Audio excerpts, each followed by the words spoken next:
네, 2021학년도 과학과 B7번, 8번 문제를 연속해서 풀어볼 건데요.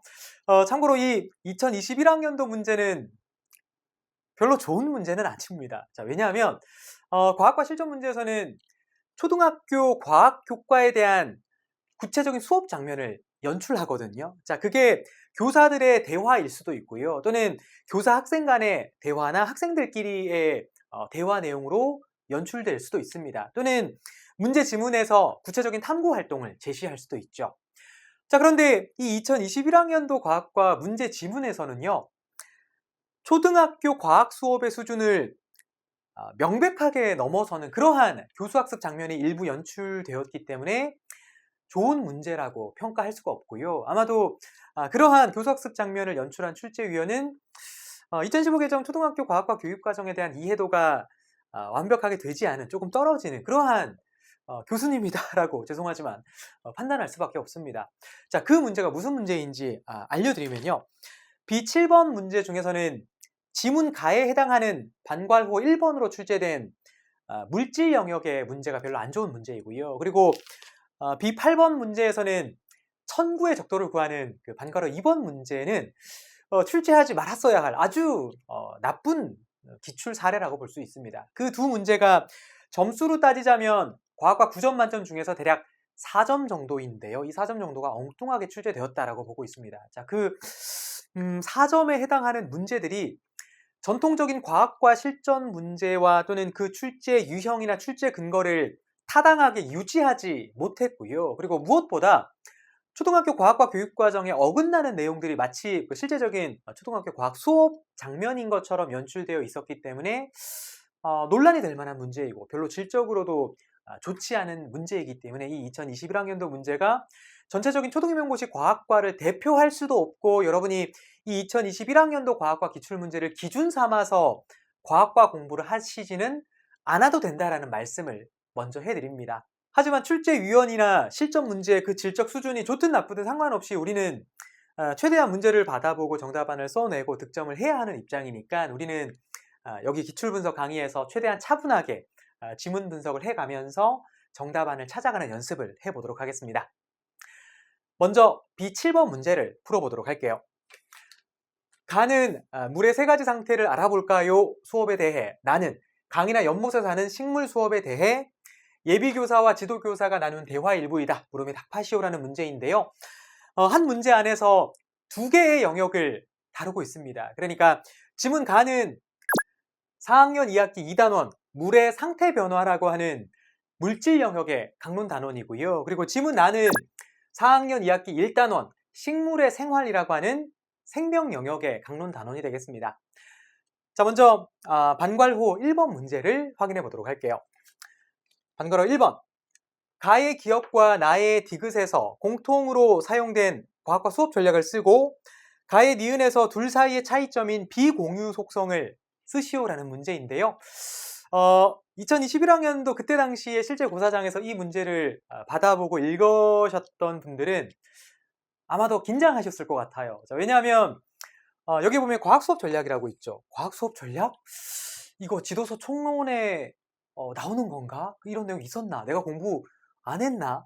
싶은 걱정스러운 마음이 들기도 하고요. 그리고 여기에서는 비공유 속성이라고 하는 다소 좀 전문적인 단어 같은 낯선 표현도 있어서 조금 긴장할 만도 합니다. 하지만 실제로 여러분이 고사장에 들어가셔서 시험 문제를 딱 받아보셨을 때 이와 같이 낯선 단어가 나온다고 해서 겁먹을 필요는 없고요. 하나씩 지문 분석을 해가면서 정답안을 찾아 나가면 된다. 이렇게 차분하게 접근하시면 될 것 같습니다. 자, 그러면 지문 내용을 하나씩 차분하게 확인해 보도록 하겠습니다. 먼저 예비교사의 말인데요.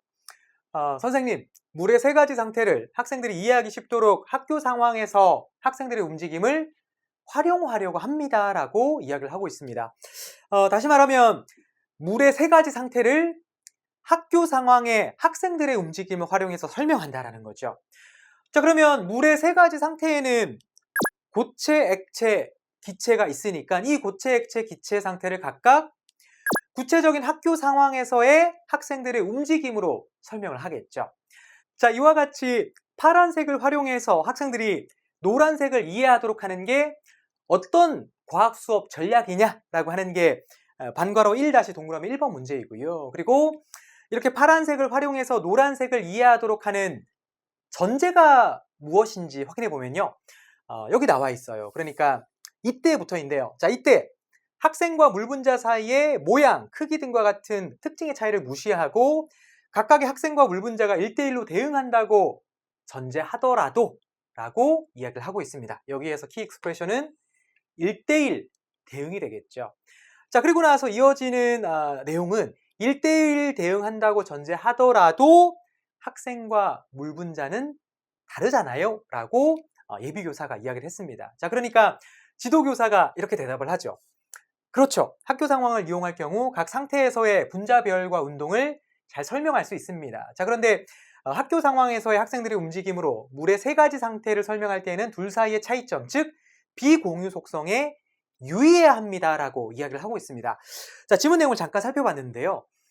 지문 분석을 통해서 두 가지를 도출해낼 수 있을 것 같아요. 그중에 첫 번째는 파란색을 활용해서 노란색을 이해하도록 하는 그 전제가 무엇인가라는 건데, 그 전제라고 하는 것은 파란색, 노란색, 즉 학생과 물분자가 서로 1대1 대응한다라는 거죠. 자, 다시 말하면 물분자라는 입자가 있어요. 그리고 학생이라는 입자가 있는 거죠. 자, 이와 같이 파란색 학생이나 또는 노란색 물분자 모두 입자로 볼 수 있다라는 공통점이 있습니다. 자, 그러한 공통점이 있기 때문에 학교 상황에서의 학생들의 움직임으로 고체, 액체, 기체 이 각 상태에서의 무엇을 잘 설명할 수 있느냐?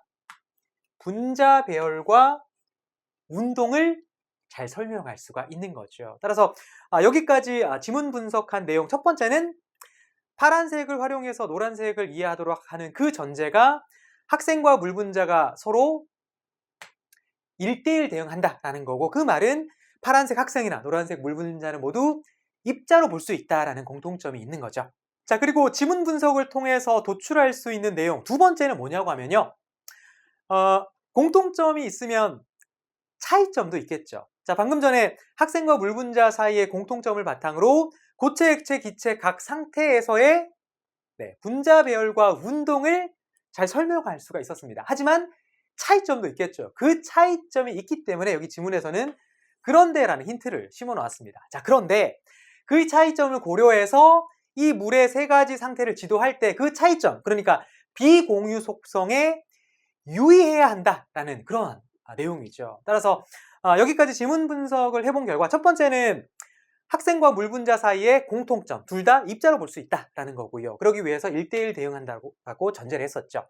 자, 그리고 두 번째로 도출할 수 있는 지문 분석 내용은 학생과 물분자 사이의 차이점인데 그 차이점이 무엇인가를 떠올려 보고 반괄호 1- 동그라미 2번 문제의 정답을 쓰면 되겠습니다. 자, 그러면 이번에는 여기에서 노란색, 파란색으로 표시한 부분을 좀 더 자세하게 살펴보도록 하겠습니다. 다음 화면으로 넘어가 볼게요. 먼저 방금 전에 노란색으로 표시한 물의 세 가지 상태에는요, 고체, 액체, 기체가 있고요. 그리고 파란색으로 표시한 학교 상황은 수업 시간, 쉬는 시간, 점심 시간이 있습니다. 자, 이 세 가지 학교 상황에서의 학생들의 움직임으로 물의 세 가지 상태의 분자 배열과 움직임을 설명하는 거죠. 예를 한번 들어볼까요? 자, 수업 시간이 있다고 쳐요.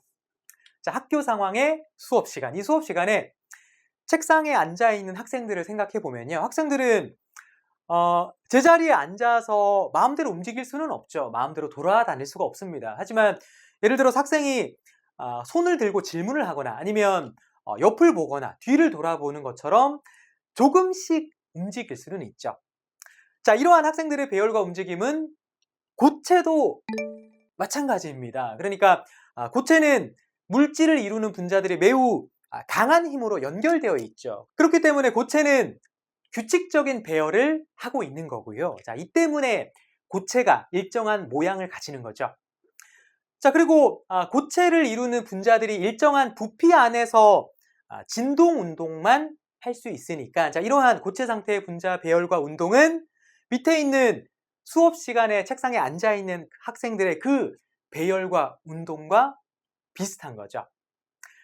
자, 다음으로 쉬는 시간을 한번 살펴볼까요? 자, 쉬는 시간에 학생들의 움직임을 한번 생각해 보면 쉬는 시간에 학생들은 자유롭게 돌아다니면서 움직일 수가 있죠. 하지만 그 교실이라는 제한적인 공간 안에서만 움직일 수가 있습니다. 자, 이러한 내용은 액체도 아주 비슷하죠. 그러니까 액체는 고체보다 분자들 사이에서 작용하는 힘이 약해요. 그렇기 때문에 액체는 모양이 일정하지 않고 흐르는 성질이 있죠. 또 액체도 일정한 부피의 용기라는 그 제한적인 공간에 담겨서 그 안에서만 자유롭게 움직일 수가 있으니까 이 액체 상태 분자의 배열과 운동은 쉬는 시간에 교실 안에서 자유롭게 움직이는 학생들과 비슷한 거죠.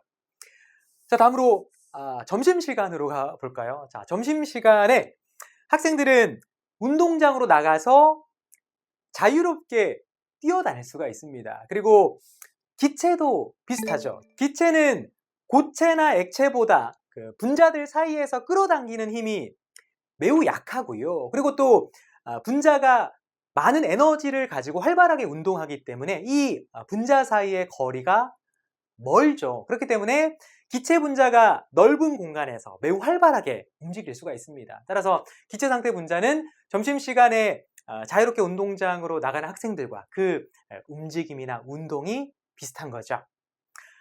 자, 그러면 이 장면에서는 학생들이 물의 세 가지 상태를 이해할 수 있도록 하기 위해서 평소에 학생들이 친숙하게 접하고 있는 그 학교 상황에서의 학생들의 움직임을 활용하고 있는 거죠. 다시 말하면 과학 시간에 학생들에게 지도해야 할 과학 개념이 있어요. 그리고 학생들에게 친숙한 소재가 있단 말이에요. 자, 이러한 과학 개념과 학생들에게 친숙한 소재 사이에는 유사점이 있겠죠. 자, 이러한 문제 상황에서는 학생과 물분자는 모두 공통적으로 입자로 볼 수 있다는 공통점이 있었습니다. 그리고 수업 시간, 쉬는 시간, 점심 시간 이 각각의 학생들의 배열과 움직임도 고체, 액체, 기체 상태에서의 각각의 분자 배열과 운동과 아주 비슷하죠. 자, 그리고 지문 나에서 사람들이 물놀이를 하면서 튜브를 사용하는 모습을 보여주면서 불의 옥잠의 생물학적 적응이라고 하는 과학 개념을 지도한다라는 내용이 나와 있는데요. 자, 이와 같이 학생들에게 친숙한 소재와 그리고 과학적 개념 간의 유사점을 활용해서 학생들에게 과학 개념을 보다 친숙하게 접근하도록 하는 과학 수업 전략 무엇일까? 정답이 뭘까요? 네, 정답은 비유가 되겠습니다. 자, 이 비유를 사용할 수 있었던 까닭은요. 과학적 개념과 학생들이 친숙하게 생각하는 그 소재 사이에 공통점이나 유사점이 있기 때문입니다. 그러니까 불의 옥잠과 튜브 타고 있는 사람 사이에 공통점이나 유사점이 있고요. 그리고 물분자와 학생 사이에 공통점이나 유사점이 있기 때문이죠. 자, 그런데 지금까지 공통점, 유사점에 대한 이야기를 하고 있는데 차이점도 있습니다. 여기 장면에서는 구체적으로는 기체가 조금 다릅니다. 그러니까 기체 같은 경우에는 운동장의 학생들의 움직임과는 다른데 어떻게 다르냐? 여기 점심시간에 학생들은 운동장으로 나갔다라는 설정이 있죠. 하지만 학생들이 그 운동장 그 바깥까지 아무 제한 없이 나가거나 움직일 수는 없는 거죠. 학생들은 운동장이라고 하는 그 제한적 공간으로 나가거나 아니면 그 운동장 안에서만 자유롭게 돌아다닐 수가 있습니다. 하지만 기체는 다르죠. 기체는 돌아다닐 수 있는 공간에 제한이 없습니다. 따라서 반괄호 1-동그라미 2번에는 학생과 물분자 사이의 차이점을 쓰는 거였으니까 정답으로 학교 상황의 학생들은 운동장이라는 제한적 공간에서만 돌아다닐 수 있지만 기체 분자는 돌아다닐 수 있는 공간에 제한이 없다. 이와 같이 기체의 분자 배열을 중심으로 조금 구체적인 성격으로 정답안을 써볼 수 있고요. 그리고 이번에는 좀 더 일반적인 성격으로 또 다른 차이점은 없을까를 생각해 보도록 하겠습니다. 자, 문제를 다시 보시면요. 자, 문제 안에 힌트가 있었어요. 그 힌트는 지도교사의 말이었는데요. 지도교사의 말 다시 한번 읽어볼게요. 자, 그렇죠. 학교 상황을 이용할 경우 각 상태에서의 분자 배열과 운동을 잘 설명할 수 있습니다. 그런데 학교 상황에서 학생들의 움직임으로 물의 세 가지 상태를 설명할 때 둘 사이의 차이점, 즉 비공유 속성에 유의해야 합니다. 라고 이야기를 하고 있죠. 여기서 그런 데가 힌트라고 했었습니다. 그러니까 학생과 물분자 사이의 공통점을 바탕으로 각 상태에서의 분자 배열과 운동은 잘 설명할 수 있었습니다. 즉, 고체 상태의 분자 배열과 운동, 액체 상태의 분자 배열과 운동, 기체 상태 분자의 배열과 운동, 이 각각을 잘 설명할 수는 있었죠. 자, 그런데 뭐는 잘 설명할 수 없어요. 이 각각을 잘 설명할 수 있는데 뭐는 잘 설명할 수가 없어요. 자, 이 땡땡이라고 칩시다. 자, 이 땡땡을 설명하는 데에는 한계가 있을 수 있습니다. 그렇기 때문에 학교 상황에서 학생들의 움직임으로 물의 세 가지 상태를 설명할 때는 둘 사이 차이점, 즉 비공유 속성에 유의해야 한다라고 하면서 지도교사가 말을 하고 있죠. 다시 정리하자면 학생과 물분자 사이에 차이점이 있기 때문에 이 땡땡을 설명하는 데는 한계가 있다라는 그러한 교사들의 대화 장면을 우리가 예상하고 추론해 볼 수가 있는데요. 자, 그러면 이 땡땡이 무엇이고 그리고 차이점이 무엇인지 생각해 보면서 동그라미 2번에 대한 정답을 써볼 수 있을 것 같습니다. 자, 그럼 일단 이 땡땡이 무엇인가? 물의 세 가지 상태를 학생들이 배우면 자연스럽게 이 땡땡을 함께 배웁니다. 이 땡땡, 키워드를 소개해 드리자면 이 땡땡은 바로 상태 변화입니다. 자, 이 상태 변화라는 키워드를 바탕으로 물 분자와 학생 사이의 차이점을 서술하면 이 동그라미 2번의 정답이 될 것 같은데요. 실제로 4학년 2학기 2단원 물의 상태 변화 강론 단원에서도 학생들이 물의 세 가지 상태를 공부할 때 이러한 물의 상태 변화를 함께 공부했었죠. 그러니까 두 개의 페트리 접시 위에 각각 얼음과 물을 넣고요. 그리고 학생들이 관찰을 하는 거죠. 눈으로 보고 손으로 만져보고 하면서 자유롭게 관찰을 하고요. 자, 그리고 손바닥 위에 얼음을 올려놓아 보니까 그 얼음이 녹아서 물이 되는 현상을 관찰할 수가 있었죠. 그래서 학생들이 물이 상태 변화한다라는 것을 이해할 수 있었고요. 그리고 손에 묻은 물은 시간이 지나면 사라져서 눈에 보이지 않게 되죠. 자, 이렇게 물이 마르는 현상도 직접 관찰하면서 우리 눈에 직접 보이지는 않지만 이 물이 말라서 수증기가 되는데 그 수증기를 학생들이 간접적으로 이해할 수 있는 그 기회가 되기도 했었습니다. 따라서 학생들이 이러한 물의 세 가지 상태를 정리해보는 그러한 수업 흐름이거든요. 자, 그리고 그 뒤에는 물이 얼 때와 반대로 얼음이 녹을 때 부피 변화와 무게 변화를 알아보는 수업으로 이어지는 거죠.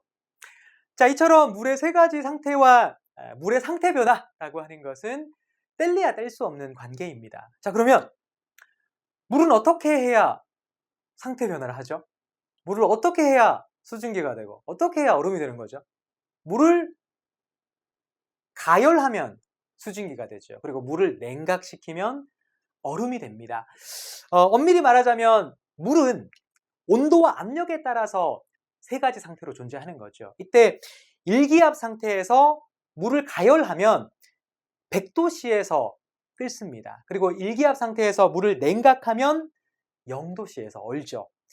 하지만 실제 수업에서는 압력에 대한 공부를 하지는 않으니까 우리는 물의 상태 변화를 온도 측면으로 접근하면 될 것 같습니다. 자, 다시 말하면 물 분자는 온도에 따라 상태가 변화하죠. 하지만 학교 상황의 학생들은 학교 시간의 종류에 따라 상태 변화라는 표현보다는 학생들의 그 배열과 운동이 달라진다. 이렇게 정답안을 써주시면 되겠습니다. 따라서 이 수업에서 물의 세 가지 상태는 학생과 물 분자 사이의 공통점을 바탕으로 그 고체, 액체, 기체 그 각각의 분자 배열과 운동을 잘 설명할 수는 있었습니다. 하지만 이와 같은 차이점도 있기 때문에 이러한 차이점에 유의해서 물의 상태 변화를 지도해야 한다. 그러한 수업 내용을 협의하는 장면이다라고 추론해 볼 수가 있겠죠. 자, 지금까지 반가로 1번 문제를 풀어봤는데요. 사실 이 문제는 초등 수준에 맞지 않는 문제입니다. 자, 왜 그런지 출제 근거를 확인해 보면서 이야기해 보도록 할게요. 이 중에서 먼저 동그라미 1번 문제는요. 출제 근거를 어디로 분류해야 할지 조금 혼란스럽습니다. 왜냐하면 지금까지 과학 수업 전략을 쓰시오라는 문제 유형이 없었기 때문이죠. 참고로 이 과학 수업 전략에 대한 소개를 여러분에게 좀 해드리면요. 이 과학 수업 전략이라고 하는 게 특정 수업 전략 딱 몇 가지로 규정되어 있는 것은 아니에요. 자, 그냥 일반적인 티칭 스트래티지라고 보시면 되는데, 그러니까 과학과에서 그 과학 수업의 목표를 달성할 수 있는 전략이다라는 뜻의 그냥 일반적인 표현이에요. 예를 들어서 우리가 수업 모형을 적용하는 것도 일종의 과학 수업 전략에 해당하고요. 그리고 수업 방법적 측면으로 접근해서 여기 문제에서 다룬 비유나 아니면 모형을 활용하거나 또는 역할놀이나 과학 글쓰기를 하는 것도 과학 수업 전략에 해당합니다. 또 그래픽 조직자를 활용하거나 실험 보고서를 작성하거나 아니면 현미경을 활용해서 생명과학 탐구 활동을 하는 것도 일종의 과학 수업 전략에 해당합니다. 아주 광범위한 의미이죠. 자, 그리고 사실 이런 방식의 과학 수업 전략에 대한 접근은요, 초등보다는 중등 이상의 그 전공 과학교육 접근이거든요. 따라서 이 문제를 출제한 출제위원이 초등과학에 적합한 문제를 출제하지는 못했다라는 것이고, 이 문제의 출제 근거는 일단 교육론으로 분류했습니다. 자, 왜냐하면 교육과정 원문이나 지도서 총론이나 지도서 강론의 참고자료 쪽에서는 특별히 과학 수업 전략의 정의라든지 아니면 뭐 구체적인 하위 종류 등을 제시하지 않기 때문에 출제 근거를 교육론으로 분류한 거고요. 하지만 정답으로 제시되는 이 비유라는 키워드가 지도서 총론이나 지도서 강론에 전혀 안 나오는 것은 아니에요. 나오는 부분이 있는데 여러분에게 소개해 드릴게요. 예를 들어서 지도서 총론에 모형의 개발과 사용이라는 챕터가 있는데요. 자, 거기에서 비유를 사용해서 모형을 개발한다라는 내용을 소개하고 있습니다. 자, 그리고 창의적 사고 중에서 연관적 사고의 사고 기능 중에 하나로 비유를 소개하고 있기도 합니다. 자, 이번에는 지도서 강론에 나와 있는 사례를 소개해드리면요. 예를 들어서 3학년 1학기 5단원 지구의 모습이라는 단원이 있는데요. 자, 그때 지구와 달 모형 만들기 활동을 할 때 야구공을 지구에 비유하고요. 그리고 유리구슬은 달에 비유하는 활동이 있었습니다.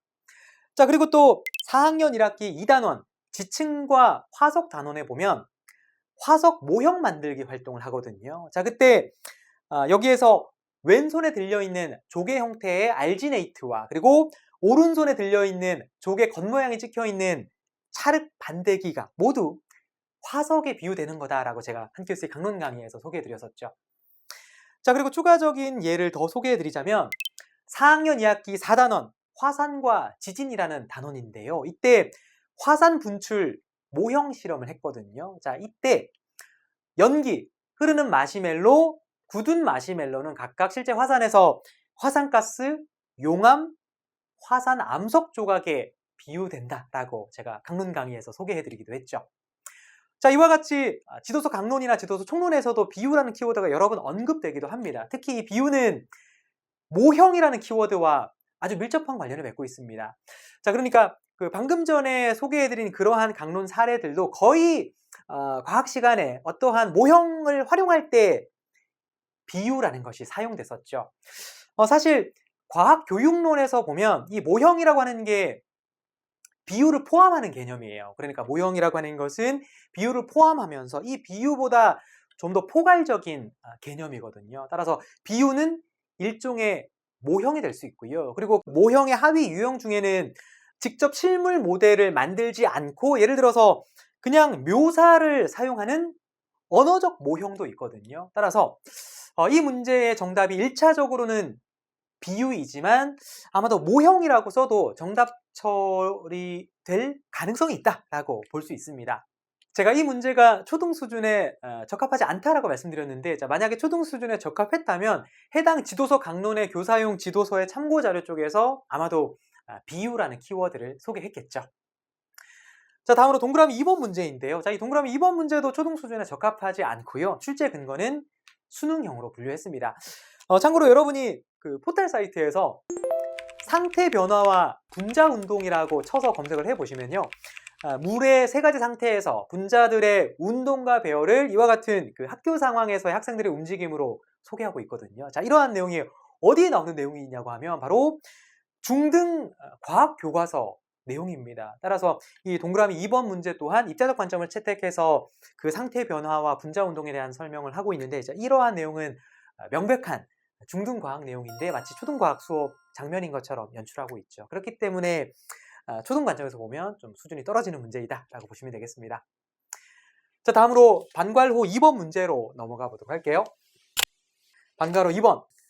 나에서 적응 개념을 지도할 때 학생들이 리을과 같은 오개념을 가지지 않도록 교사가 유의할 점을 과학적 개념을 포함해서 쓰고, 미음에서 지도교사가 말하는 관찰이 가지고 있는 인식론적 한계를 쓰시오라는 문제인데요. 자, 그러면 문제 정답을 구해내기 위해서 지문 내용을 살펴보도록 하겠습니다. 먼저 예비교사의 말인데요. 지난 시간에 불의옥잠의 특징을 관찰한 후 적응 개념을 도입할 때 사람들이 물놀이를 하면서 튜브를 사용하는 모습을 함께 보여주는 수업 전략을 사용했더니 학생들이 이 개념을 쉽게 이해했습니다라고 소개하고 있습니다. 그러니까 과학 수업에서 지도할 과학 개념이 적응이다라는 것을 확인해 볼 수가 있죠. 자, 다음으로 지도교사의 말을 보면요. 간혹 불의 옥잠이 물에 잘 떠있기 위해 공기주머니를 만들었다라고 생각하는 학생들이 있어서 지도할 때 유의해야 한다라는 이야기를 하고 있습니다. 그러니까 이 불의 옥잠의 적응과 관련해서 학생들이 이 불의 옥잠이 자기가 물에 잘 떠있기 위해서 적응하려고 이 공기주머니를 만들었다라는 생각을 한다라는 거죠. 그 생각이 과학적 개념이 아니다라는 거죠. 자, 그러한 생각은 학생들이 적응과 관련해서 가질 수 있는 대표적인 오개념이죠. 자, 이와 관련해서 한 큐스의 강론 강의 내용을 한번 떠올려 보도록 하겠습니다. 생명 영역인데요. 이 생명 영역에서 적응의 개념을 다루는 단원이 두 군데가 있었어요. 그 중에 하나는 4학년 2학기 1단원 식물의 생활 단원이었고요. 그리고 나중에 후속 학습이 있습니다. 바로 5학년 2학기 2단원 생물과 환경 단원이죠. 여기에서도 적응의 개념을 소개했었습니다. 자, 그러면 이 두 단원 중에서 먼저 4학년 2학기 1단원 식물의 생활 단원의 강론 교재 장면을 한번 확인해 보도록 할게요. 4학년 2학기 1단원인데요. 5차 시입니다. 이 5차 시에서 학생들이 순환학습 모형을 통해서 적응이라는 개념을 공부했었는데요. 자, 이때 적응이란 생물이 오랜 기간에 걸쳐 사는 환경에 적합하게 변화되어 가는 것을 적응이라고 한다라고 공부를 했습니다. 자, 그리고 오른쪽에 유의점을 보시면 후속학습 단원을 소개하고 있죠. 5학년 2학기 2단원 생물과 환경 단원에서 이 적응에 대한 추가적인 설명이 있다라고 소개를 하는 거죠. 자, 그러면 이번에는 후속학습 단원으로 넘어가 보도록 하겠습니다. 5학년 2학기 2단원 생물과 환경 단원의 강론 장면을 다시 한번 떠올려 보면요. 5학년 2학기 2단원의 7차 시입니다. 여기에서는 어떻게 정의하느냐? 바로 특정 서식지에서 오랜 기간에 걸쳐서 생물이 살아남기에 유리한 특징이 자손에게 전달된 것을 적응이라고 한다. 자, 이와 같이 적응이라는 용어를 소개하고 있습니다. 참고로 이때 말하는 적응이라고 하는 건요, 우리가 일상생활에서 사용하는 적응이라는 표현과는 조금 다르죠. 여기서 말하는 것은 생물학적 용어인 적응입니다. 그러니까 예를 들자면 만약에 일상생활에서 우리 아들이 초등학교 입학해서 잘 적응하더라 이렇게 표현해도 일상적인 표현에서는 틀린 것은 아니죠. 하지만 생물학적 용어인 적응을 표현할 때는 이와 같이 하면 안 됩니다. 제가 강의에서는 북극 여우를 예로 들어서 설명했었죠. 그러니까 그 내용 한번 떠올려 볼게요. 북극 여우가 북극의 환경에 적응하려고 하얀색 털을 지니게 되었다. 자, 이렇게 표현하면 과학적으로 옳은 표현인가요? 틀린 표현인가요? 네, 틀린 표현이고 오개념입니다. 자, 왜냐고 하면 생물학적 용어인 그 적응은요, 생물의 능동적인 반응 과정이 아니에요. 자, 쉽게 말하면 북극 여우는 북극 환경에 능동적으로 적응한 것이 아니라 아주 오랜 세월에 걸쳐서 그 북극 환경에 적응된 거죠. 자, 말하자면 아주 오랜 옛날 과거부터 북극의 여우가 살았겠죠. 자, 어떤 여우는 추운 날씨에 얼어 죽기도 하고 어떤 여우는 살아남기도 하면서 수세대에 걸쳐서 세월이 흘렀겠죠. 자, 그 과정에서 여우는 북극 환경이라는 주어진 환경에 더 적합한 행동적, 형태적, 생태적 형질을 나타내는 유전자가 있어요. 그 유전자가 여우라는 그 생물의 능동적인 반응에 의해서가 아니라 그 유전자가 자연 선택에 의해서 다음 세대의 자손들에게 전달된 것을 생물학적 적응이라고 하는 거죠. 자, 따라서 방금 소개해드린 이 내용을 정리해서 반괄로 2-동그라미 1번 문제 정답을 써보면 될 것 같습니다. 일단 문제에서는 학생들이 적응에 대한 오개념을 가지지 않도록 교사의 유의점을 써야 되는데 이때 적응의 과학적 개념을 포함해서 쓰라라고 했거든요. 따라서 일단 적응의 오개념에 대한 유의점은 뭐라고 쓸 수 있느냐? 바로 키워드는 이거죠. 생물의 능동적인 반응 과정이 아니다라는 거고요. 그리고 생물학적 적응에 과학적 개념을 써야 되니까 그때는 수세대에 걸쳐 주어진 환경에 더 적합한 형질을 나타내는 유전자가 자연 선택으로 다음 세대의 자손에게 전달되는 것을 뜻한다. 이와 같이 써주시면 되겠습니다. 조금 어려운 문장으로 보이기도 한데 제가 하늘색 또는 파란색으로 표시한 내용이 있어요. 이 세 가지가 채점 키워드 포인트가 된다라는 뜻인데요. 아마도 출제위원은 이 세 가지의 내용이 표현은 조금씩 다르더라도 이 세 가지가 들어가 있으면 정답으로 채점했을 것 같습니다. 그러니까 수세대에 걸쳐, 오랜 기간에 걸쳐 이렇게 바뀔 수도 있을 것 같고, 그리고 유전자라고 하는데 이 유전자를 생물이 살아남기에 유리한 특징, 이와 같은 표현으로 써도 정답 처리가 될 것 같습니다. 그리고 자손에게 전달되는 것, 정리하자면 오랜 세월 살아남기에 유리한 특징 또는 유전자, 자손에게 전달된 것, 이러한 내용이 포함되면 정답 처리가 될 것 같습니다. 출제 근거는 지도서, 강론이 되겠죠. 자, 다음으로 지문 내용을 이어서 살펴보도록 하겠습니다. 예비교사의 말인데요. 그런데 줄기를 관찰한 결과를 토의할 때 어떤 학생은 줄기가 공기로 가득 차서 볼록한 것이 특징이라고 이야기하고, 또 어떤 학생은 줄기가 물속에 잠겨서 잘 보이지 않았다고 각자 다른 이야기를 하는 것이 조금 의아했습니다라는 내용인데요. 실제로 교실에서 과학 수업을 해보면요, 한 모둠 안에 여러 학생들이 있잖아요. 자, 그 학생들이 똑같은 대상을 관찰하더라도 그 학생마다 관찰 결과가 같은 게 하나도 없습니다. 다 다릅니다. 자, 왜 다르냐? 학생마다 가지고 있는 선행 지식이 다르기 때문입니다. 자, 이러한 관찰이 가지고 있는 이론적 한계이자 과학의 본성이기도 하죠. 자, 이 문제의 정답은 무엇이냐? 바로 관찰의 이론 의존성이 되겠습니다. 자, 이 내용을 조금 풀어서 써도 정답 처리가 될 것 같아요. 예를 들어 관찰은 객관적 활동이 아니라 관찰자가 가지고 있는 선행 지식에 의존한다. 이렇게 풀어서 쓰셔도 정답 처리가 되겠습니다. 자, 출제 근거는 지도서, 총론이 되겠죠. 자, 다음으로 반괄호 3번 문제로 넘어가 보도록 할게요. 반괄호 3번.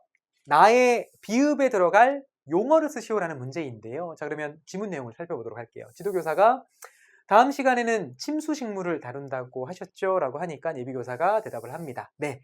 그런데 침수식물은 광합성에 필요한 이산화탄소를 어떻게 얻나요? 이 이산화탄소는 물에 녹지 않는 것으로 알고 있습니다. 라고 하니까 지도교사가 이렇게 말을 합니다. 이산화탄소는 산소와 마찬가지로 땡땡 분자이다. 땡땡 분자이므로 물에 잘 녹지 않습니다. 하지만 이산화탄소의 물에 대한 용해도는 산소의 용해도보다는 높아서 물에 조금은 녹습니다. 라고 이야기를 하고 있습니다. 자, 그러면 이 빈칸 땡땡에 들어갈 키워드를 우리가 찾아내야 되는데요. 이 키워드가 여기 나오는 그 침수식물에 대해서 학생들이 공부하는 4학년 2학기 1단원, 이 생명 영역의 강론 단원에는 이 키워드가 나오지 않아요. 이 키워드는 어디 나오냐고 하면 물질 영역 단원 중에 6학년 1학기 3단원, 여러 가지 기체 단원에서 이 땡땡이라는 키워드가 소개되어 있기는 합니다. 자, 그 단원의 배경 지식 쪽을 한번 확인해 보도록 할게요. 배경 지식에서 산소와 이산화탄소의 특성을 소개하고 있는데요. 자, 이 내용 중에서 산소와 이산화탄소는 모두 물에 잘 녹지 않는 무극성 분자라고 소개하고 있습니다. 자, 이때 무극성 분자란 분자 내에서 전하가 균일하게 분포되어서 극성을 띠지 않는 분자를 무극성 분자라고 하고요. 그리고 반대로 극성 분자는 분자 내에서 전자가 균일하게 분포되어 있지 않기 때문에 전하 차이가 나는 분자를 극성 분자라고 합니다. 물 분자가 전형적인 극성 분자라고 했죠.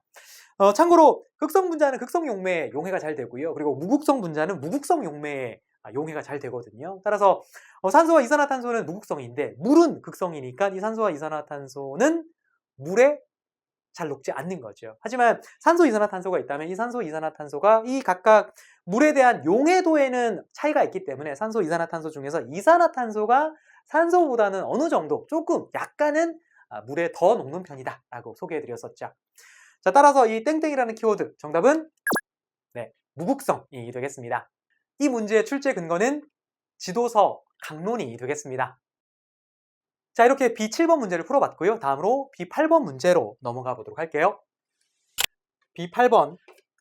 다음은 계절에 따라 태양의 남중고도가 어떻게 달라질까요?를 주제로 진행할 수업을 순환학습 모형의 단계별로 나타낸 것이다. 물으면 답하시오라는 문제인데요. 이 문제의 구체적인 수업 상황과 관련된 직접적인 관련 단원이 뭐냐고 하면 6학년 2학기 2단원 계절의 변화이고요. 자, 그런데 그 단원의 교사형 지도서에 나와 있는 그 강론 내용을 그대로 가져온 건 아니고요. 그 해당 강론 단원의 학습 소재를 빌려와서 여기서 출제위원이 구체적인 학습 장면을 재구성해서 출제한 문제라고 보시면 되겠습니다. 자, 그리고 문제에서는 이러한 수업을 순환학습 모형의 단계로 적용했다라고 소개를 하고 있으니까 우리가 일단 기본이론 강의에서 공부했던 그 순환학습에 대한 내용을 잠시 복습 삼아 떠올려 보도록 하겠습니다. 자, 퀴즈 하나 내드릴게요. 자, 순환학습 모형. 학습자 중심형인가요? 학습자 지원형인가요? 둘 중에서 네, 맞아요. 학습자 지원형이죠. 왜 학습자 지원형이죠? 네, 왜냐하면 이 순환학습 모형은 교사에 의해서 특정 과학적 개념이 도입되기 때문에 학습자 지원형으로 분류됩니다. 그러니까 순환학습을 적용한 과학 수업에서 학생들이 탐색 활동을 통해서 어느 정도의 규칙성을 발견하기는 해요. 학생들이 발견하죠. 하지만 그러한 규칙성을 나타내는 어떤 과학적 개념이 있을 거 아니에요. 자, 그 과학적 개념은 결국에는 선생님이 소개하고 선생님에 의해서 그 과학적 개념이 도입되기 때문에 학습자 지원형에 해당합니다.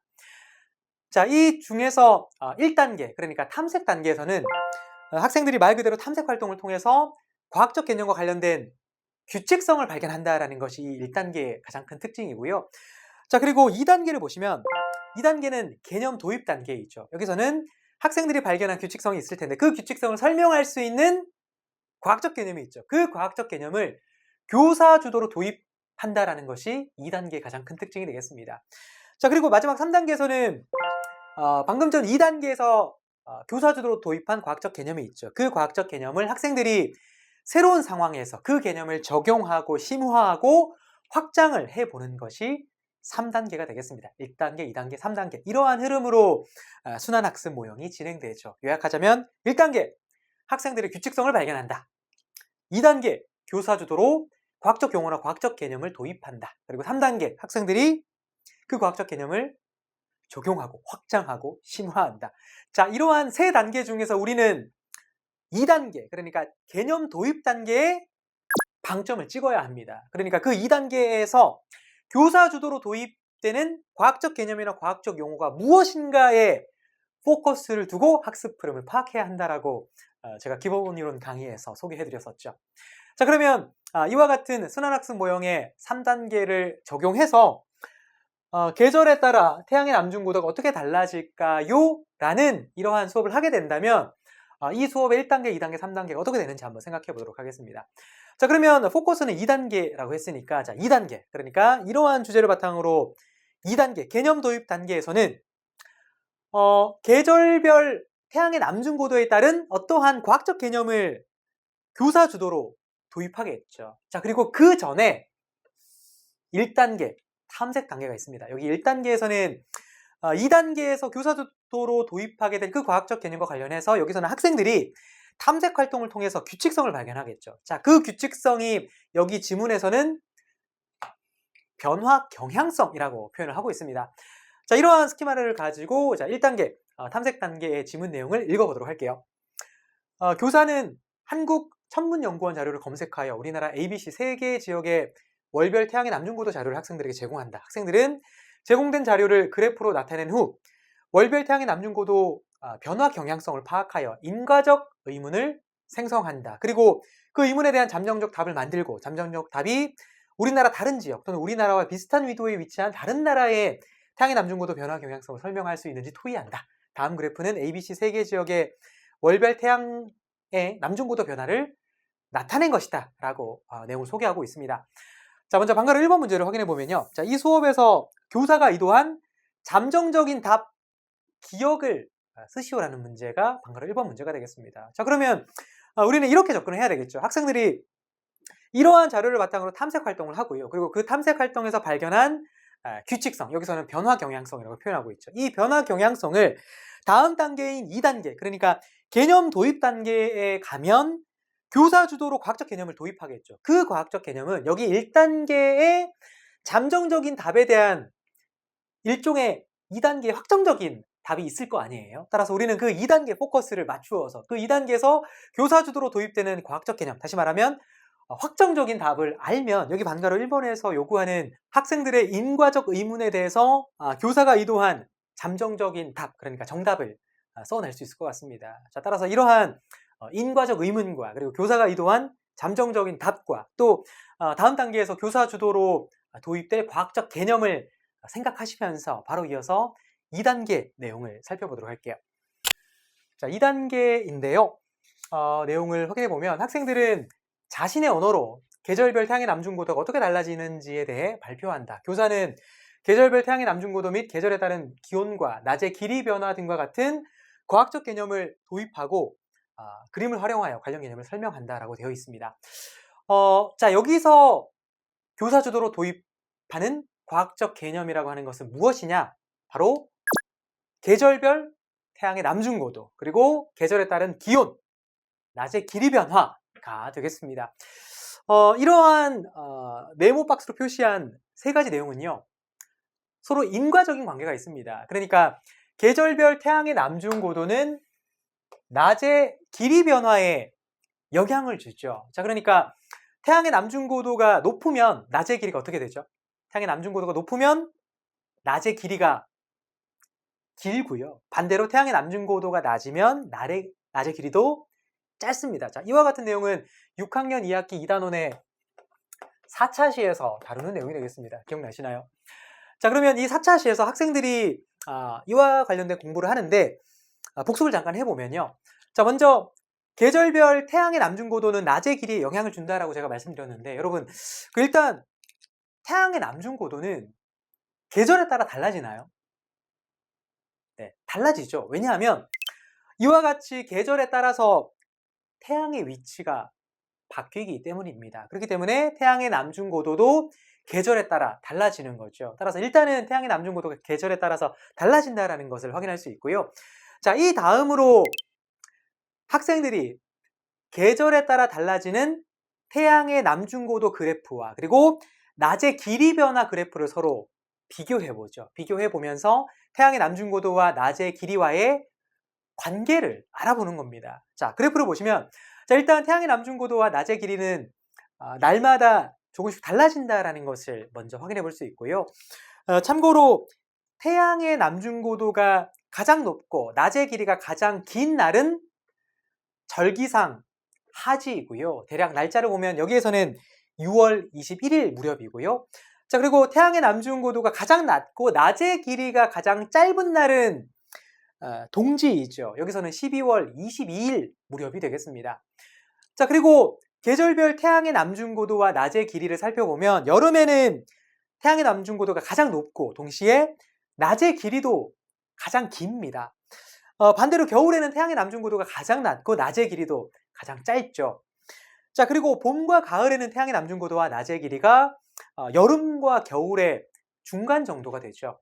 자, 학생들은 이러한 자료 탐색 활동을 바탕으로 해서 자료 해석을 하겠죠. 자료 해석을 통해서 어느 정도의 규칙성을 설명해 볼 수가 있습니다. 바로 1번, 태양의 남중고도가 높으면 낮의 길이가 길어지고 반대로 태양의 남중고도가 낮으면 낮의 길이가 짧아진다. 자, 이와 같은 태양의 남중고도와 낮의 길이와의 관계를 설명할 수가 있습니다. 자, 그리고 결국에는 2번이죠.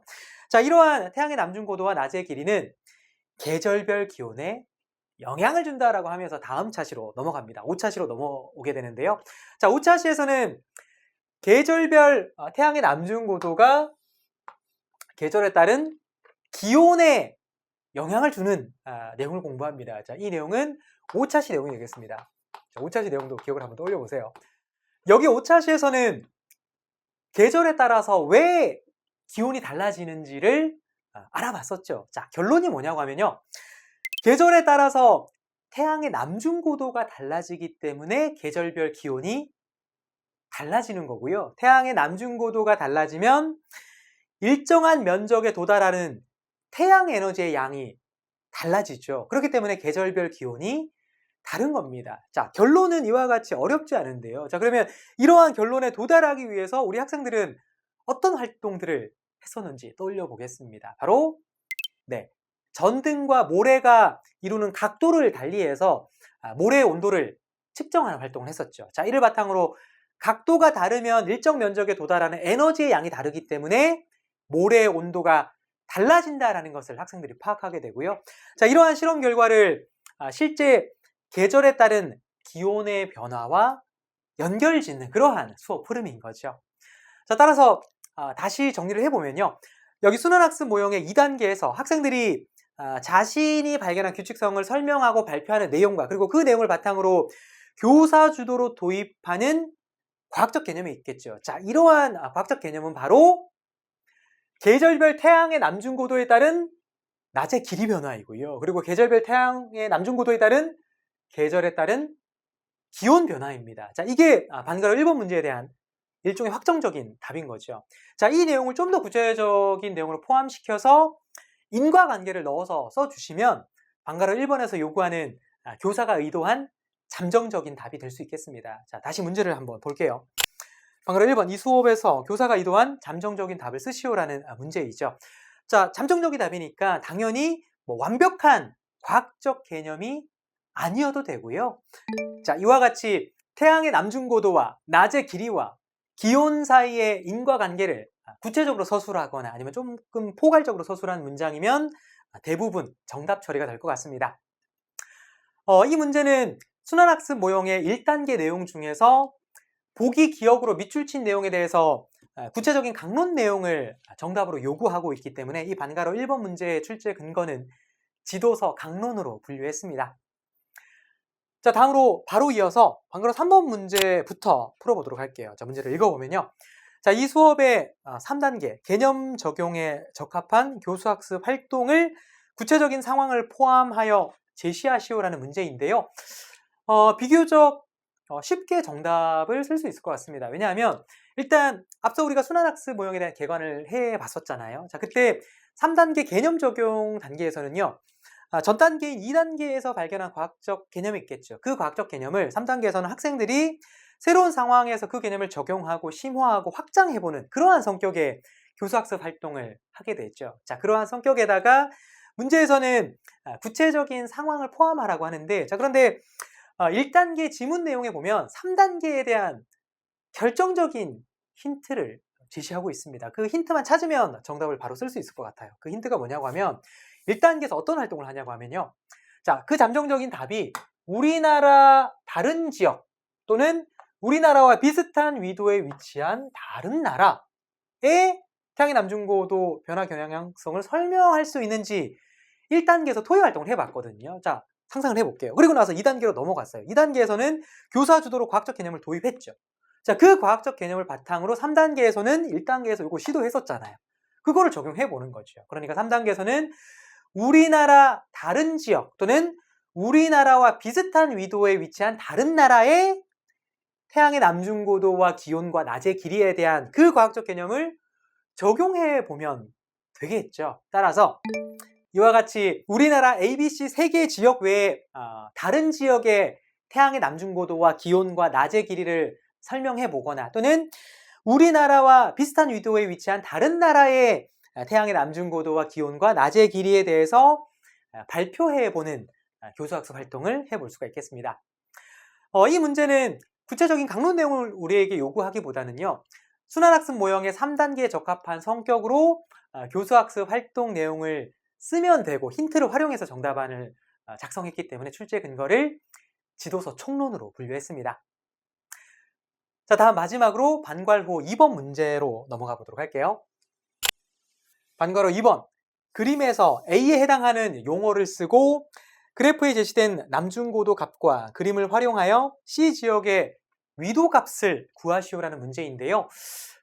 사실 이 문제는 논란이 될 만한 문제입니다. 왜냐하면 실제로 6학년 2학기 2단원 계절의 변화라는 강론 단원에서는요. 계절별 태양의 남중고도와 그리고 계절에 따른 기온, 또 낮의 길이 변화 공부합니다. 학생들이. 하지만 그러한 과학적 개념을 이와 같은 그림을 활용해서 관련 개념을 설명하지는 않아요. 그러니까 그 초등학교 과학 교과서에서 이와 같이 계절에 따라서 태양의 위치가 바뀌기 때문에 태양의 남중고도도 계절에 따라서 달라진다 내용 정도는 이러한 그림을 통해서 알아봅니다. 그뿐입니다. 자, 그런데 여기 나와 있는 것처럼 천체의 일주 운동을 중심으로 뭐 이러한 뭐 그림을 설명하거나 아니면 뭐 특정 지역의 뭐 남중고도값이나 위도값을 확인하거나 설명하는 그러한 수업은 하지 않습니다. 할 수가 없죠. 초등학교 과학 수준을 넘어서는 내용이니까요. 자, 그 내용은 고등학교 지구과학 시간에 배우는 내용입니다. 따라서 이 문제는 과학과 기출문제 중에서도 안 좋은 방향으로 역사에 남을 정도로 질적으로 떨어지는 문제다라고 볼 수 있고요. 그렇기 때문에 여러분이 이러한 문제에 대비하기 위해서 나는 수능 과학 공부를 다시 해야지 이렇게 방향 설정을 하셔서는 안 됩니다. 자, 이 문제는 예외적인 경우이기 때문에 그냥 참고만 하고 넘어간다라고 접근하시면 좋을 것 같고요. 자, 우리도 참고만 하고 넘어가 보도록 할 텐데 문제는 풀어봐야 하니까 자, 이 그림을 빈 화면에 띄워놓고 정답을 한번 찾아가 보도록 하겠습니다. 이 그림은 A 지역의 동짓날 태양의 남중고도를 나타내고 있죠. 사실 이 문제를 풀기 위해서는요. 자, 이와 같은 그 천체의 남중고도를 구하는 공식을 이용해야 합니다. 이용하면 쉽게 구할 수가 있는데 우리는 이 공식을 일단 모른다라고 가정을 하고 정답을 한번 찾아보도록 하겠습니다. 다시 한번 말씀드리지만 지역을 잘 확인하셔야 돼요. 이 그림은 A 지역의 동짓날 태양의 남중고도를 나타낸 그림이죠. 태양이 어디 있느냐? 네, 여기 있습니다. 자, 태양이 있고 그리고 이 태양을 관측하는 관측자가 있습니다. 그 관측자는 여기에 이렇게 서 있을 텐데 이제 문제에서는 생략이 되어 있죠. 저 관측자가 여기에 있고요. 그리고 이 관측자가 서 있는 지평선이 있습니다. 자, 그러면 태양이 있는데 이 태양이 어디에서 떠서 어디로 지느냐? 바로 여기에서 떠서 요렇게 지겠죠. 자, 그러면 만약에 태양이 아닌 다른 별이 있다라고 가정을 해보면요. 자, 다른 별이 여기 뒤에 나무 뒤에 있어요. 이 별이 뜨고 지겠죠. 자, 그러면 어느 방향으로 뜨고 지는지 확인해 보면 어느 방향으로 뜨느냐? 바로 요렇게 갔다가 요렇게 지겠죠. 태양도 있고 별도 있습니다. 이 태양이나 별이나 모두 이 가상의 구를 지나가죠. 자, 이러한 가상의 구를 일단 뭐라고 하냐고 하면 바로 천구라고 합니다. 자, 이 천구라고 하는 것은 천체의 겉보기 위치를 정하기 위해서 관측자를 중심으로 해서 반지름이 무한대인 가상의 구면을 천구라고 하고요. 이 천구에서는 모든 천체가 실제 거리와는 관계없이 이 구면 위에 투영되어 있다라고 보는 거죠. 자, 이 천구에서 태양이나 별은 모두 여기에 나와 있는 동그라미 A와 나란히 움직입니다. 자, 마치 여기 나와 있는 이 구를 만약에 지구라고 한다면요. 여기 동그라미 A로 표시한 것은 지구의 적도와 비슷하죠. 자, 이 지구의 적도와 비슷한 이 동그라미 A가 뭐냐고 하면 바로 천구의 적도입니다. 이 천구의 적도가 동그라미 1번의 일단 정답인데요. 이 천구의 적도가 뭐냐고 하면 이 천구의 적도란 지구의 적도면을 연장했을 때 천구와 만나는 면을 천구의 적도라고 합니다. 그리고 지구가 있고 지구 자전축이 있죠. 그 지구 자전축을 연장한 점선이 있는데 이 점선을 따라가 보면 여기가 있죠. 자, 여기가 어디냐고 하면 바로 천구의 북극이 되겠습니다. 그리고 이 천구의 북극 이쪽에는 북극성이 있겠죠. 자, 그리고 이 천구의 적도와 지평선이 만나는 점 중에 자, 여기를 동점이라고 하고요. 그리고 반대쪽은 서점이고요. 그리고 북점과 반대점이 남점이 되겠습니다.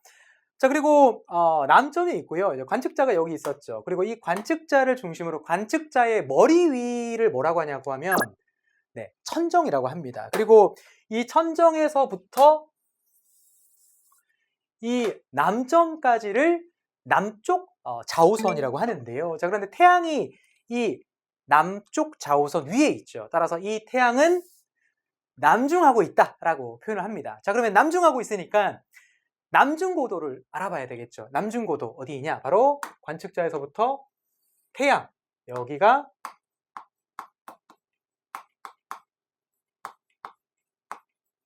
남중고도가 되겠습니다. 자, 많이 오셨어요. 조금만 더 가면 될 것 같습니다. 자, 우리가 이 문제를 풀려면 한 가지를 더 알아야 해요. 그 한 가지가 뭐냐고 하면 이 그림에서 나타내 드리면요.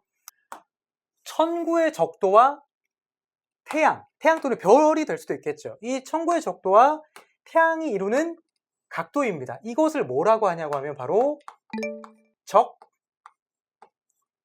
적위라고 합니다. 자, 그러니까 이 적위가 뭐냐고 하면요. 이 적위란 천구상의 천체의 위치를 나타내는 일종의 좌표입니다. 쉽게 생각하면 천구상의 위치가 한 곳에 고정되어 있는 거죠. 따라서 만약에 같은 시각에 관측을 한다면 이 적위는 우리나라의 A 지역이나 B 지역이나 C 지역이나 적위는 동일하겠죠. 좌표이니까요. 자, 그리고 왼쪽에 보시면 37.5도라고 되어 있는데, 자, 이것은 무엇을 뜻하느냐? 바로 이 A 지역의 위도를 의미합니다. 그러니까 그 지역에서 관측한 북극성의 고도가 위도이다, 이렇게 생각하시면 되겠습니다. 자, 여기까지 이해되셨으면 우리가 관계식을 하나 만들 수가 있어요. 그 관계식을 도출해서 정답을 구할 수가 있습니다. 자, 그러면 그림이 좀 복잡한데 정리를 좀 해서, 자, 북점과 남점을 잇는 선이 있다고 해요. 자, 그러면 이 선은 180도가 되겠죠. 자, 그러면 이 180도를 구성하는 각이 무엇인지 확인해 보면 될 것 같습니다. 자, 먼저